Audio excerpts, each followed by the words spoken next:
Hola, ¿qué tal? Mi nombre es Nelly Verónica Mondragón Luna, con matrícula en CNCI Virtual al 043767, y bien, este video pertenece al proyecto modular de la materia Teoría General del Proceso, y su finalidad es identificar el concepto, las finalidades y los elementos de la prueba. Una vez que ya se revisaron las clases de la prueba en el proceso jurídico, parte 1 y parte 2, pues se debe analizar las ambas clases para poder mencionar cuáles, de qué tratan, poder explicarlas y dar una fundamentación y mencionar pues cuáles son sus posibles usos. Y bueno, para poder iniciar en materia es importante dejar en claro qué es la prueba, qué son las pruebas. Y bueno, la Suprema Corte de Justicia de la Nación define a la prueba como el medio de convencimiento que emplean las partes para que el juez se cerciore de que los hechos son verídicos. Bueno, es importante mencionar también que las pruebas se van a clasificar en diferentes, como es originales y derivadas, preconstituidas y por constituir, directas e indirectas, reales y personales, históricas y críticas, y plenas y semiplenas. Y bueno, vamos a mencionar qué quiere decir cada una de ellas para dejarlos más en claro. Las originales y las derivadas, bueno, pues esta clasificación se contempla el origen de los documentos presentados como prueba. Se divide en prueba original y prueba derivada. Bueno, en prueba original, bueno, su definición es el documento original. Puede ser un ejemplo, un contrato de arrendamiento, como nos lo dice en la clase.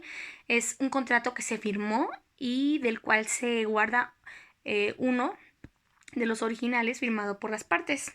Y en el caso de la prueba derivada, bueno, pues esta es la copia. Es la copia o la reproducción de este documento, que es el original. Aplicándolo en el ejemplo del que dijimos anteriormente del arrendamiento, bueno, pues es una copia del contrato, es una copia del contrato de arrendamiento que por cualquier circunstancia no se encuentra a la mano con el documento original, y puede ser este ejemplo, pero también puede ser, por ejemplo, un pagaré que se firmó y una copia. Está en el caso de originales y derivadas. Bueno, en las pruebas preconstituidas y por constituir, bueno, pues estas son que las pruebas sean constituidas o preconstituidas o por constituir. Bueno, pues esto depende de si ya se inició o no inició eh, un, un juicio. Eh, bueno, en el caso de las preconstituidas, bueno, puede ser un ejemplo, un pagaré que no sea liquidado, obviamente, un contrato de arrendamiento incluido, y que se ha incumplido, o, por ejemplo, algo que se tiene, no se sabe aún, por ejemplo, si ya se pagó o no, simplemente se tiene el papel, se tiene el contrato, se tiene el pagaré. Y en el caso de las por constituir, bueno, aquí ya existe, pueden ser un juicio iniciado. En este ejemplo pueden ser las testimoniales o las confesiones convencionales, etc. Bueno, pues las pruebas preconstituidas, bueno, estas existen antes del juicio, antes de que se inicie. En cambio, como ya lo mencionamos, las pruebas por constituir, bueno, estas ya existen, ya se producen una vez que ya se inició el juicio. Bueno, hablando de las pruebas directas e indirectas, bueno, pues esto va acorde con la clasificación de las pruebas directas. Esto va, las pruebas directas que le dan al juzgador acceso inmediato eh, a estas mismas, como ocurre en el caso de una inspección judicial o con los documentos que se le presentan, es decir, es lo que se da inicialmente. Son estas pruebas que tú tienes a la mano y que se le dan al juzgador directamente. Y en cambio, las pruebas indirectas, bueno, es cuando ya ahora el juzgador tiene este acceso a través de otros medios para la consideración, como es el caso del testimonio de un testigo o una confesión. En el caso de las pruebas reales y personales, bueno, pues las pruebas reales y las personales, estas lo que van a atender es que se busca probar. Se busca aprobar al objeto de la misma. Y bueno, las pruebas reales, está su objetivo, que ya lo dijimos, pero tiene el objeto de demostrar una cosa. Es, por ejemplo, en la clase no lo menciona, como si se pretende saber cuál es el costo de un predio, bueno, pues se recurre a un peritaje para saber cuánto es el costo de un predio, por mencionar el ejemplo, que este es el que nos mencionan en la clase. Y bueno, tanto ahora las pruebas personales, en este caso, pues ahora lo que se busca no es una cosa, sino se busca el objeto de la conducta de una persona. Es decir, en las testimoniales, lo que se quiere saber es qué pasó con esta, en alguna circunstancia con una persona. Y esta va a ser una testimonial, un testimonio de una persona que va a hablar de otra. Este es en este caso. Y bueno, vamos a pasar a las pruebas históricas y críticas. En este caso, bueno, pues las históricas es estas pruebas que se dan de primera inicial, con las que se inician, que solamente se prueban, no se indaga más allá. Y en las críticas, bueno, aquí sí se requiere de poder analizarlo, de recurrir a otros métodos para verificar si realmente es verídico esto que se está queriendo probar. Bueno, ahora en las pruebas plenas y semiplenas.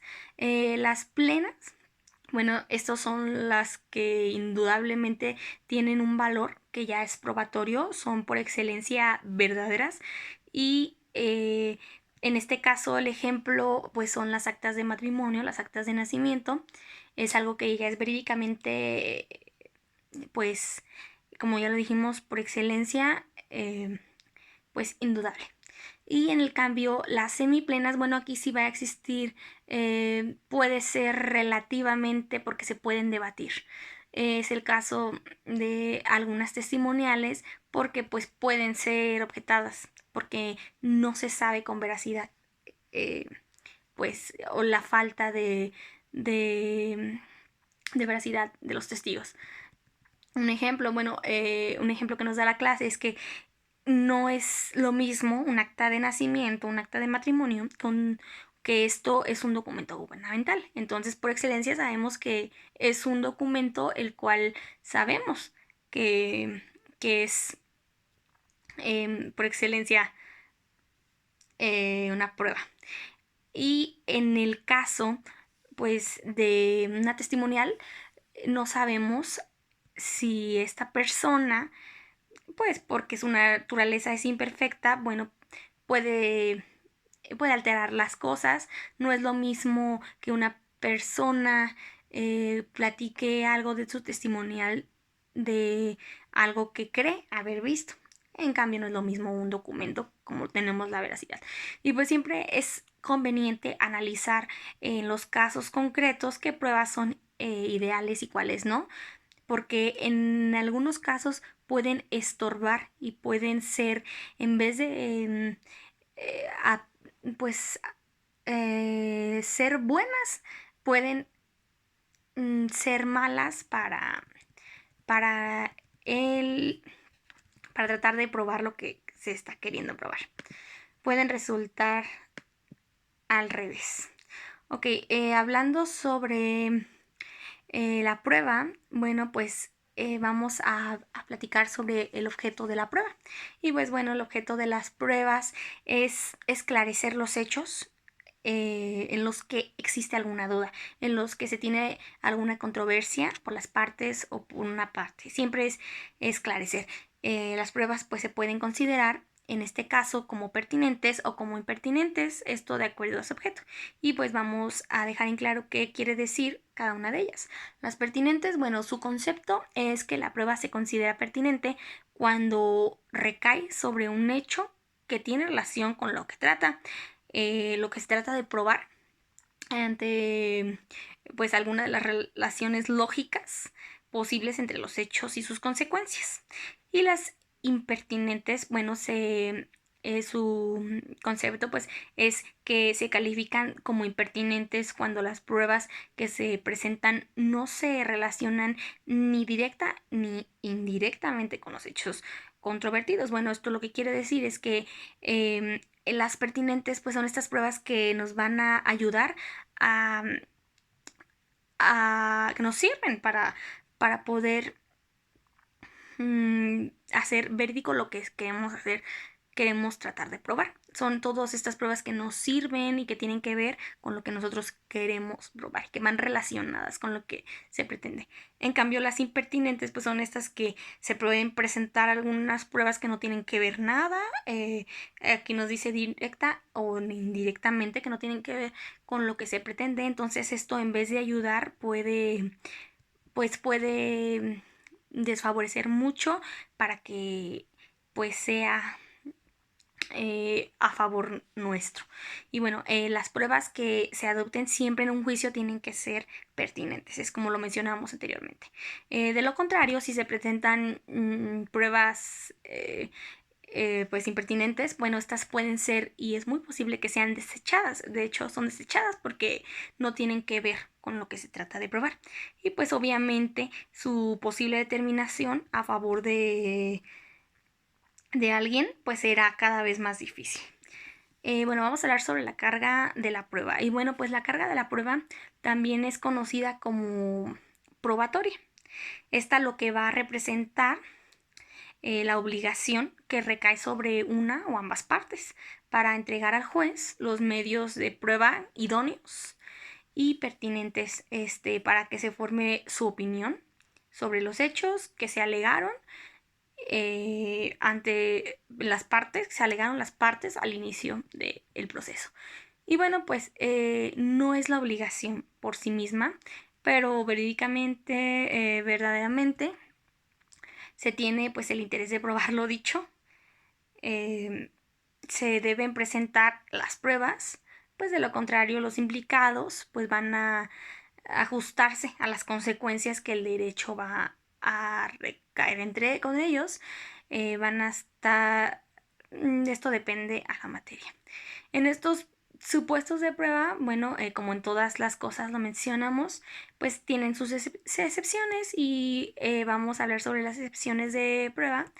Y bueno, dice que en casos que no son necesarias las pruebas, son en el caso de las pruebas, por ejemplo, las normas judiciales nacionales, que aquí no lo pone como un ejemplo, que son las leyes y normas del país, los hechos notorios, como por ejemplo un desastre natural, los que tienen a su favor una presunción legal, como cuando una ley da por probado algo que no puede ser, que no podría ser demostrado. Por ejemplo, nos da el ejemplo de la presunción de madre.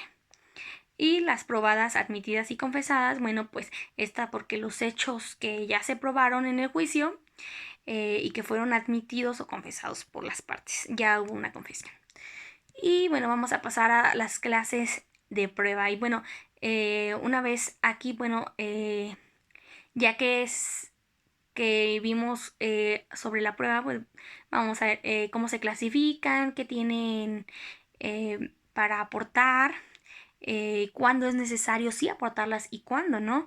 Bueno, pues nos dice la clase que siempre existen en el siguiente esquema. Y bueno, las clases de prueba pues son las confesionales, la documental, la pericial, de inspección judicial, la testimonial, la presuncional y la adelantada. Y pues vamos a mencionar rápidamente qué quiere decir cada una de ellas. Bueno, pues la confesional, la de confesión, es una declaración que se hace. Cualquiera de las partes en relación al reconocimiento o desconocimiento de los hechos propios. Por ejemplo, nos menciona que cuando una persona sabe de una situación, si se realizó cierta acción y acaba confesando, pues el conocimiento que se le admite, o sea, es decir, cuando una persona ya ya hace su confesión de que, ok, un ejemplo es sí, sí estuve en ese lugar, o sí hice esto, o sí, sí debo esto. Es esta prueba confesional en que la persona a la que se le está requiriendo, bueno, pues confiesa y que tiene conocimiento, admite haber cometido alguna acción, etcétera. Bueno, ahora la prueba documental, bueno, pues habla sobre que existe el documento el cual lo dice. La prueba pericial, bueno, pues esta depende exclusivamente pues de las investigaciones que se llevan por las personas, estas que están han alcanzado el grado de expertos en ciertas ramas, como son en este caso, pues los peritajes. La prueba pericial, pues es el medio de la prueba que proponen las partes o el propio juzgado, también la puede proponer el propio juzgado. Esta se desarrolla mediante la intervención de peritos, es decir, expertos en la materia.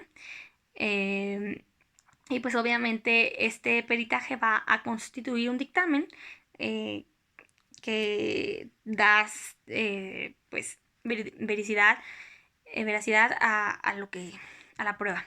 Bueno, la ley establece pues requisitos específicos para pues una persona sea reconocida como un perito, es decir, que tenga su título, que tenga su cédula, en el caso de ser bueno, carreras profesionales, en el caso también puede ser de un oficio, donde no aplica un título, por ejemplo, puede ser un joyero que puede dar veracidad de que, por ejemplo, el anillo es de oro porque es experto y él se sabe. Bueno, bueno, sobre la prueba de inspección judicial, bueno, esta es la comprobación directa que lleva el juez para dar fe de su existencia, así como también a las personas, cosas o lugares que deben ser examinados.